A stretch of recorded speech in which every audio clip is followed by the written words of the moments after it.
안녕하세요, 제이든입니다. 메이저리그 챔피언십 시리즈가 끝나고 LA 다저스와 템파베이 레이스의 월드 시리즈 매치업이 정해졌습니다. 다저스는 정규 시즌 43승 17패로 내셔널리그 1위이자 메이저리그 전체 1위였고, 템파베이는 40승 20패로 아메리칸 리그 1위였습니다. 포스트 시즌 진출팀이 16개로 늘어나고 3전제의 1라운드가 더 추가되면서 예년 같으면 포시 진출도 못할 성적을 낸 팀이 우승하는 거 아닌가 하는 우려도 있었던 포시인데, 결과적으로는 2013년에 세인트루이스 카디널스와 보스턴 레드삭스 이후 최초로 양대 리그 1위 팀들이 월드 시리즈에서 맞붙게 되었습니다. 다저스는 1라운드에서 미러키 브루어스를 2대0으로 꺾었고, 디비전 시리즈에서는 부상으로 클레빈저가 정상이 아니었고 라멧이 뛰지 못한 샌디에이고 파드레스를 3대0으로 꺾으면서 상대적으로 쉽게 챔피언십 시리즈에 진출했는데요.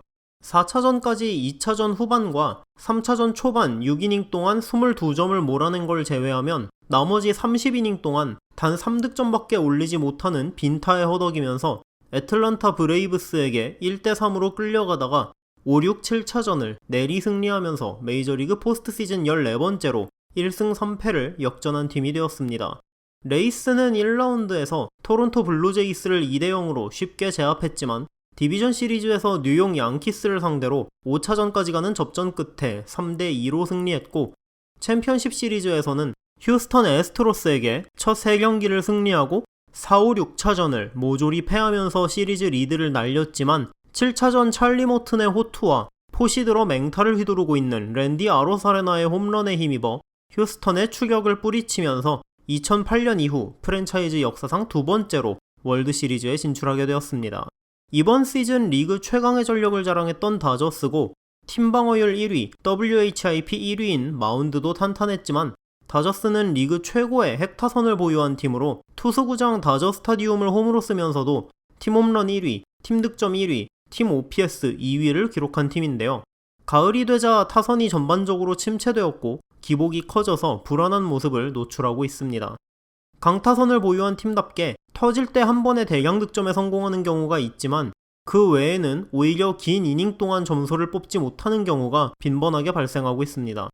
반면 다저스의 불펜은 챔피언십 시리즈에서 2.74의 방어율을 기록하며 1승 3패를 극복해낸 역전극의 발판을 마련해 주었습니다.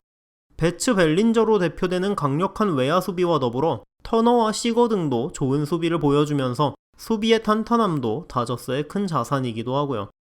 레이스는 원래부터 불펜의 강력함과 끝없이 쏟아지는 선수들의 뎁스로 유명한 팀인데요.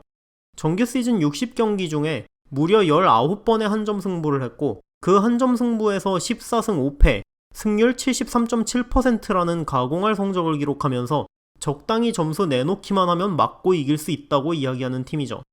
그런 팀 컬러에 어울리게 챔피언십 시리즈에서도 7경기 평균 3.57점밖에 득점하지 못하고도 4승 3패로 월드 시리즈에 진출했습니다.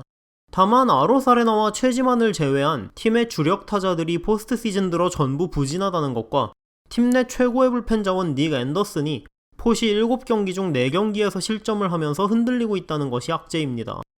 다저스는 앞서 언급했듯 모든 지표가 가리키는 리그 최강의 전력을 보유하고 있습니다. 하지만 저스틴 터너, 윌 스미스, AJ 폴락, 크리스 테일러 등 많은 타자들이 정규 시즌만큼의 활약을 하지 못하고 있죠. 거기에 시즌 내내 부진했던 맥스 먼시가 아직까지 로버츠 감독의 신뢰를 받으면서 4번 타자 자리를 지키고 있는데 포시에서도 살아날 기미를 보이지 않고 있다는 문제도 있습니다. 미러키 전의 호투 이후로 점점 성적이 안 좋아지고 있는 클레이튼 커셔도 그렇고 8년에 걸쳐 검증된 가을 다저스의 변수가 가장 큰 불안 요소라고 볼 수 있습니다. 하지만 이렇게 많은 선수들이 불안한 가을을 보내고 있음에도 미러키와 샌디에이고를 상대로 5연승을 했고 애틀란타를 상대로 1승 3패를 뒤집고 올라올 만큼 기본 전력 자체가 탄탄한 팀이죠. 배츠 시거로 이어지는 상위 타선은 공포 그 자체고, 정규 시즌 내내 자리를 못 잡고 부진했던 작 피더슨이 포시 들어서 살아나는 등 누군가가 부진할 때 대신 해줄 수 있는 선수가 많다는 게 장점입니다. 반면 템파베이는 정규 시즌부터 포스트 시즌까지 많은 지표들을 철저히 무시하는 성적을 내고 있는 팀입니다. 단 60경기 시즌인데도 피타고리안 승수에 비해서 4승이나 더 거둔 팀이고, 팀 스탯을 봐도 평범한 공격력과 좋은 투수력을 가진 중상위권 팀의 지표 같아 보이는 숫자들을 가지고 있는데 메이저리그 전체 2위, 아메리칸 리그 1위에 대단한 성적을 냈죠. 심지어 템파베이나 오클랜드 같은 유형의 팀들은 정규 시즌용이고 포스트 시즌에서 약하다는 세간의 평가도 무시하면서 초호화 로스터를 가진 양키스와 마운드가 얇아지긴 했지만 타선만큼은 지난 시즌 전력이 거의 그대로 남아있는 휴스턴을 꺾고 우리는 정규 시즌용이 아니라 그냥 강팀이다라는 것을 증명하고 있는 팀이기 때문에 템파베이가 월드 시리즈에서 어떤 모습을 보여줄지도 기대가 됩니다. 최지만 선수가 있는 템파베이 중심으로 이야기해보자면 템파베이는 철저하게 계산된 자신들이 계속 해오던 야구를 하는 게 중요하다고 생각합니다. 선발이 오래 던지지는 못하더라도 무너지지 않고 접전 상황에서 경기 중반을 넘겨 불펜 게임으로 끌고 들어가야 하고 부진한 와중에도 한 번 터지면 대량 득점이 가능한 다저스 타자들의 기세를 살려주지 않는 게 가장 중요하다고 봅니다. 다수의 A급 불펜을 보유해 타자들의 눈에 익지 않은 투수들을 매이닝 바꿔넣을 수 있는 템파베이 특성상 충분히 가능성 있는 운영이라고 생각되네요. 반대로 다저스는 공격력에서 절대적인 우위를 점하고 있기 때문에 템파베이 타자들이 시리즈 내내 대량 득점을 하기는 현실적으로 어렵고 다저스가 템파베이 선발진 공략에 성공해서 필승조를 시리즈 초반부터 많이 던지게 만들거나 초반에 자신들이 리드를 잡고 경기를 끌고 갈 수 있다면 이길 가능성이 높다고 생각할 것 같습니다. 한편 LA는 최근 NBA 파이널에서 LA 레이커즈가 우승을 했고 템파베이는 NHL 스탠리컵 결승에서 템파베이 라이트닝이 우승을 했는데요. 이번 월드시리즈 우승팀이 어디냐에 따라 LA와 템파베이 두 도시 중 한 도시는 4대 스포츠 동반 우승의 기쁨을 누리게 되었습니다. 1988년 이후 한 번도 우승이 없는 LA 다저스와 1998년 템파베이 데블레이스라는 이름으로 창단한 이후 한 번도 우승이 없는 템파베이.